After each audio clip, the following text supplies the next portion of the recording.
Кулпунай өндүрүп, калкка, нукура, табигый даам тартуулаган ишкердин талаасынан баяндаган брендкейджи көрсөтүүсү назарыңыздарда. Саламатсыздарбы?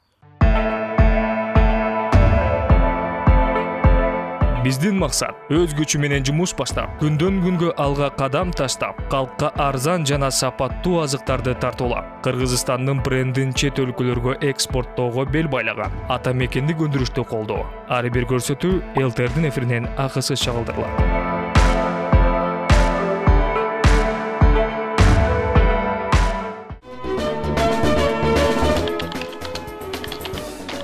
Клубника Кыргызстан ата мекендик өндүрүшү 2018-жылы түптөлгөн. Аны Орусияда 10 жыл эмгектенген мигрант Алишер Кадыркулов негиздеген. Сыртта акча топтоп келген мигрант Ош шаарынын четиндеги кеңеш айылынан ижарага жер алып, помидор өстүрөт. Бирок сарптаган каражаты акталбай, ал жергиликтүү базарды изилдеп чыгып, кулпунай өстүрүүгө бел байлайт. Кулпунай аянтын кеңейтүүгө Европадан тажрыйба алып, сорттуу өрөндөрдү жайылтууга киришет. Адегенде 10 соттук жерге сыноо катары өстүрсө, учурда кулпунай аянтын 3 гектарга кеңейтти. Учурда кулпунайдын эрте бышуучу жана кеч күзгө чейин түшүм берүүчү түрдүү сортторунан мол түшүм жыйноодо.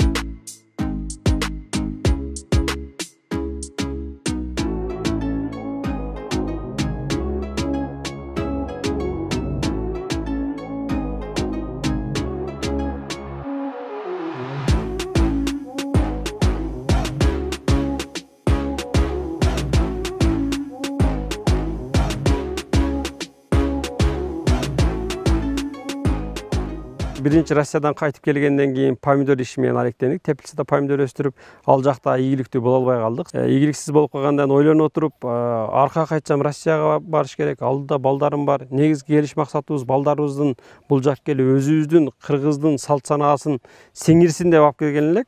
Анан ойлонуп отуруп, айыл чарбада ийгиликтүү болсок болот деп, кийин изилдеп чыктык кулпунайды. Изилдеп чыккандан біз Европанын сортторун алып келип, Кыргызстанда отургузсак, тиксек, элдерге жайылтсак деген сезим менен баштап, биринчи очередте адам баласы мен байыйын деген сезим менен кире турган болсо анда ийгиликтүү болуш кыйын экен. Биринчи очередте ниетти оңдодук. Кудай буйрса кулпунайда жакшы болуп турган болсо, биринчи очередте өзүм үй бүлөмө пайда тийсин, андан кийин бир туугандарыма, үчүнчүсү эл журтка пайдалуу болоюн деген сезим менен баштадык эле. Амал ниетиң туура болсо, амал өзүнөн өзүнө болуп кете берет экен. Ошентип ниетибиз жакшы болгондуктан деп ойлойм, ишибиз ийгиликтүү болуп жатат. Көчөт даярдоо үчүн мындай мойлоосунан кесип алабыз. Мында ашыкча мойлоолорду, ашыкча жалбырактарды, чтобы күчүн кетирбеш үчүн булардан алып, мындай кылып көчөттү алабыз. Мындай кассеталарга мындай отуруп чыгабыз. Мындай кылып. Анан бул жака коюлат булар. Шул жерде 15-20 күнүн ичинде көчөт даяр болот. Суу себилип туруш керек. Ар саат, 1 саат, 2 сааттарда суу себилип турат үстүнө, чтобы куруп калбаш үчүн. Бул 15-20 күн тургандан кийин алдына ошол тамыр алат, ушул кассетанын топурактын ичин баардын толуп мындай тамыр алгандан кийин, даяр болгондон кийин анан ошол заказ кылган адамдарга ушул кассетасы бойдон жөнөтүп беребиз.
Tamçılatish şu yollары bilan şu Kulpunaydı tamçılatıp sugarı ыкмасында өстүрөбүz. Gününe yarım saat su berilet. Jumuş жеңил. Болгону su түтүктөрүн туташтырып, кайра үзүп коебуз. Yaxşı, asan ekonomичный yollары şu da. Мына көрүп турган жерде ошол эки системаны же эки ыкманы айкылаштырганбыз. Бул жагы Кыргызстанда дээрлик 90-95% эгилген кулпунайлар шул сыяктуу эгилет. Үстүнө чөп басып, арыкта сугарылат. Биз тамчылатма кылып койдук эми арыкта суу бербегендиктен. Экинчиси бул ыкма. Пленканын астында тамчылатма системасы менен экөө бир убакта эгилген, бир күндө эгилген, бирок айырмасын караң. Бул жакта кулпунайлар быша баштады. Бул жакта кулпунайлар эми гүлдөп, бүчүртүп, булар кеч 10-15 күн кеч чыгат. Ошого пайда жагынан дагы, сапат жагынан дагы бул ар дайым үстүн турат.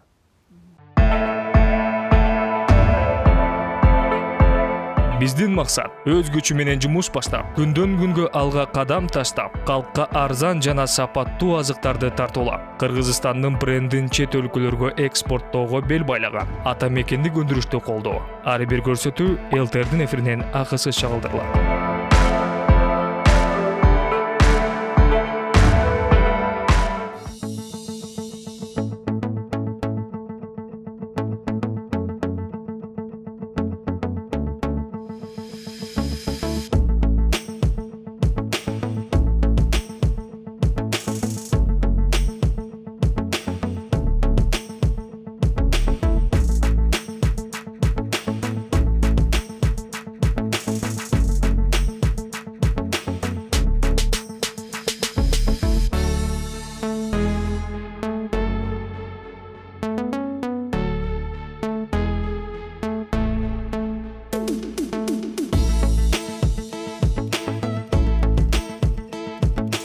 Негизинен бул азыр көрүп турган теплица бул балаган деп айтылат. Бул жерде биз эртең пышар клери деген сортун отургузганбыз. Булар апрелдин башынан быша баштайт. Азыр бул уже түшүмдүү бүтүрүү этабына кирдик. Көрүп турганыңыздардай азыр деле ошол жакшы. Монтип пишип аткан кези. Бир ишти баштасаң эң жакшысын кыл дейт. Ошондуктан өткөн жылы Европанын 7 мамлекетине барып кулпунайды кантип өстүрүүнүн сырларын жана канткенде биз Кыргызстанга кулпунай дагы көп сапаттуу кулпунайларды чыгарабыз деген суроонун үстүндө иштеп, үйрөнүп келип, азыр жайылтуунун ишин иштеп атабыз. Биз менен азыр ушул тапта 500ге жакын адам иштеп атат. Биздин сабактар бекер. Бул жерде биздин эң чоң эле максатыбыз Кыргызстанда өзүбүздүн кулпунайларды өстүрүп, ушул кулпунай өстүрүү менен бирге ички жана тышкы миграцияга чоң бир өбөлгө болуп токтотууга. Ошондуктан биздин сабактардын бекер болушунун себеби да ошол. Буюрса алдыңкы жылдары ал ниетибиз ишке ашат деп 100% ишенем. Өзүмө болгон киреше ошо күнүнө иштешибизге жараша алабыз. Күнүнө 500-600 алабыз. Ошо жерде Сиз үчүн оорчулукту жаратпайтпы? Жок, эч кандай оорчулукту жаратпайт берди. Бете баары жакшы, иштери жакшы. Карапайым эл үчүн абдан жакшы болуп жатат. Бул жерде ушу бала чакага бир аз чайчакка чыгып, күнүнө 500-600 сомдон иштейбиз. Жакшы жумушчулар, бар жок жумушчулар ыраазы бул жерде иштеп жаткан. Анан тамак ашы ушул жерден неме болот, камсыздалып турат. Шарттары жакшы. Сиздер көрүп турган бул күнөсканада учурда кулпунайдын 10дон ашык түрү өндүрүлөт. Бул сорттору Италия жана Испания өлкөлөрүнөн алынып келиниптир. Бүгүнкү күндө эң эле кирешелүү, өнүмдүү, пайдалуу сорту бул клери деп аталган кулпунайдын түрү болуп эсептелинет. Бүгүнкү күндө дыйкандардын капчыгын кампайтып элет. Тим болбостон кардалдардын дагы көз жоосун алып, өтүмдүүлүгү аябай мааниге ээ.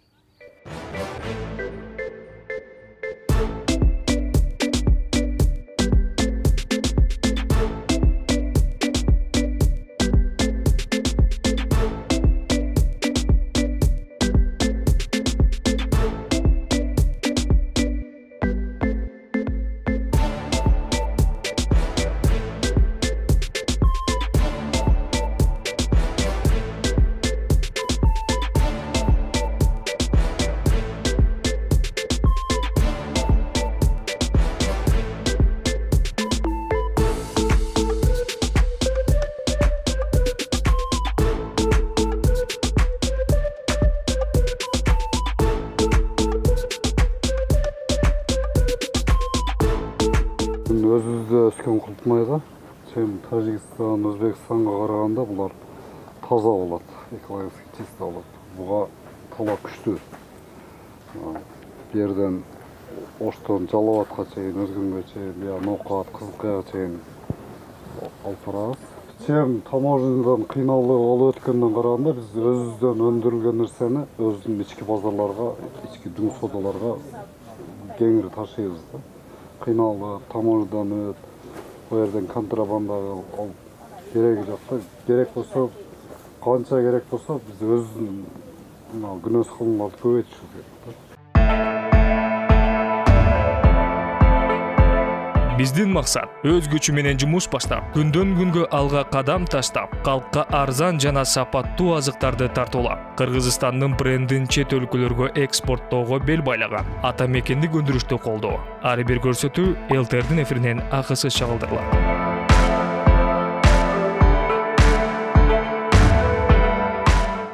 Биз бул кулпунайды терип баштаганыбызда мындай сабагын кошо теребиз 2 сантиметр, 3 сантиметр калыш керек. Себеби бул өзүнүн сапатын жоготпош үчүн анан көпкө чейин сакталат бул. Анан муздак жерде сакташка аракет кылабыз. Биз эртең менен терип коебуз. Ушул жерден клиенттер сразу алып кетет. Бул жерде эч нерсе калбайт. Кайра кечинде дагы теребиз, аны кечинде алып кетишет.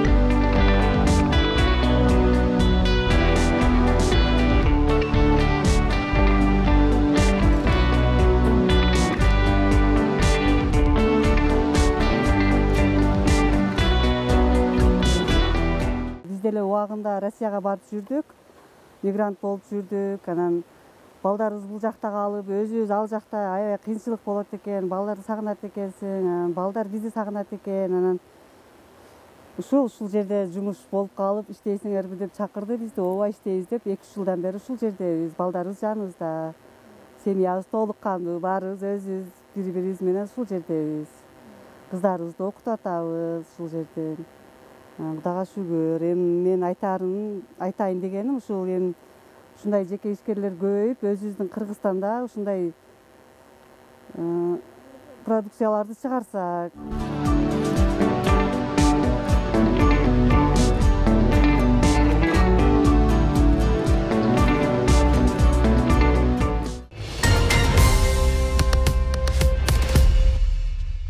Мындан 4 жыл мурун иштетилбеген ээн талаанын 10 гана сотугуна күнөөскана орнотуп, андан түшкөн пайданын натыйжасында бүгүнкү күндө күнөөскананын аянтын 3 гектарга көбөйткөн. Кулпунайдын кирешелүү тармак экендигин баса белгилеп кеткен ишкер бүгүнкү күндө жергиликтүү жашоочуларды жумуш менен камсыз кылууга жетишкен. Эфирде Бренд Кейджи көрсөтүүсү болду. Кайрадан эфир аркылуу амандашканча сак саламатта болуңуздар.